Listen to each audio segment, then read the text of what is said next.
In this tutorial, I'll go over the fetal circulation as well as the some of the congenital heart defects.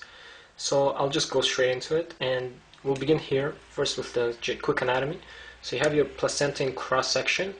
You have your umbilical vein, which is a single umbilical vein, which splits off into this one vein here, and this one here is ductus venosus. Liver, gallbladder. So the liver is simply just like you see the underside of it. Inferior vena cava and the superior vena cava is up here. You have the two lungs, the heart, aortic arch, descending aorta, abdominal. You have your common iliacs, and there's a mistake here because I've shown the umbilical arteries.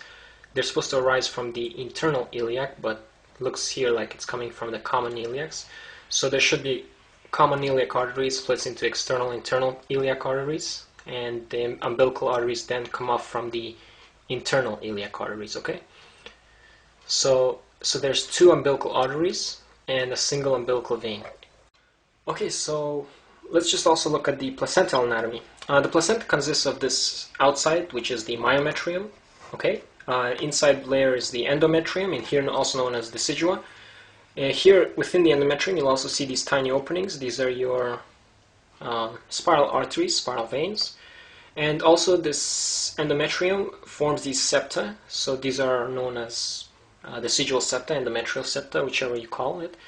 So these deciduous septa separate this whole big opening here, which is called the intervillous space, into separate compartments, which are known as cotyledons, or however you may want to pronounce it.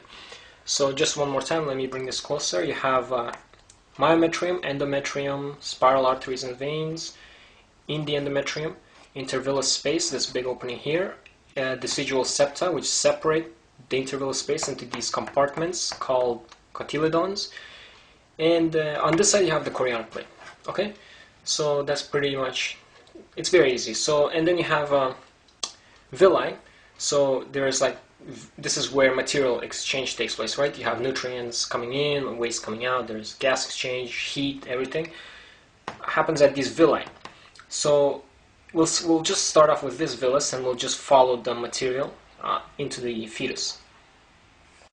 So the material, let's say, enters this villus here, and then from here it's going to go into this vein here.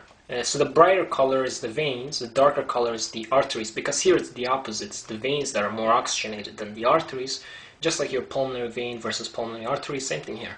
So you have these guys here receiving nutrients, and then from here you're going to go down, follow this brighter red path, this is your chorionic vein, and then all of these chorionic veins merge together to form this single umbilical vein. So here's your umbilical vein, this large one here, a single large one, and it's pretty much just going to go down into the fetus.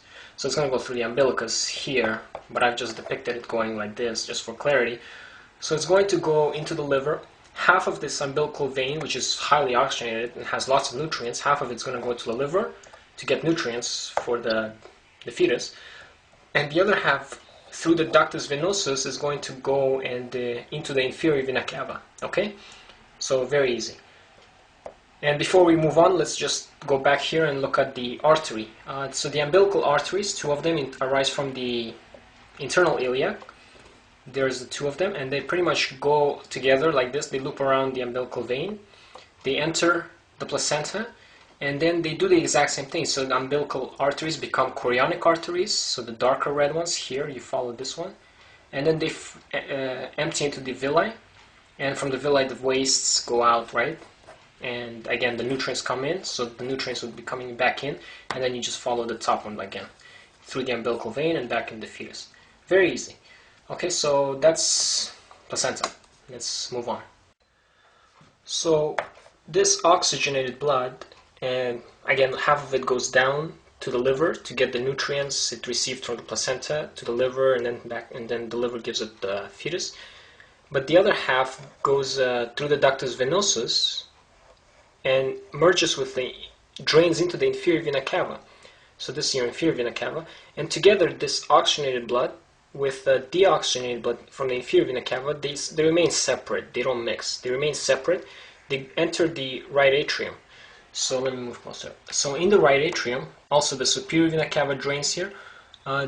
Oxygenated blood, this one here, the bright red from the placenta, tends to primarily go through the foramen ovale into the left atrium, from which it then goes left ventricle, aorta, and up to the head and upper limbs. The oxygenated blood from superior and inferior vena cava mixes with some of this oxygenated blood and goes into the right ventricle. And right ventricle to the pulmonary artery to the lungs. Actually, very little amount goes to the lungs because the resistance in the fetus in the lungs is very high. So small amount goes to the lungs, but majority of this mixed blood goes through the ductus arteriosus, this little opening here, into the descending aorta, from which it goes down to supply the lower body and umbilical arteries, placenta.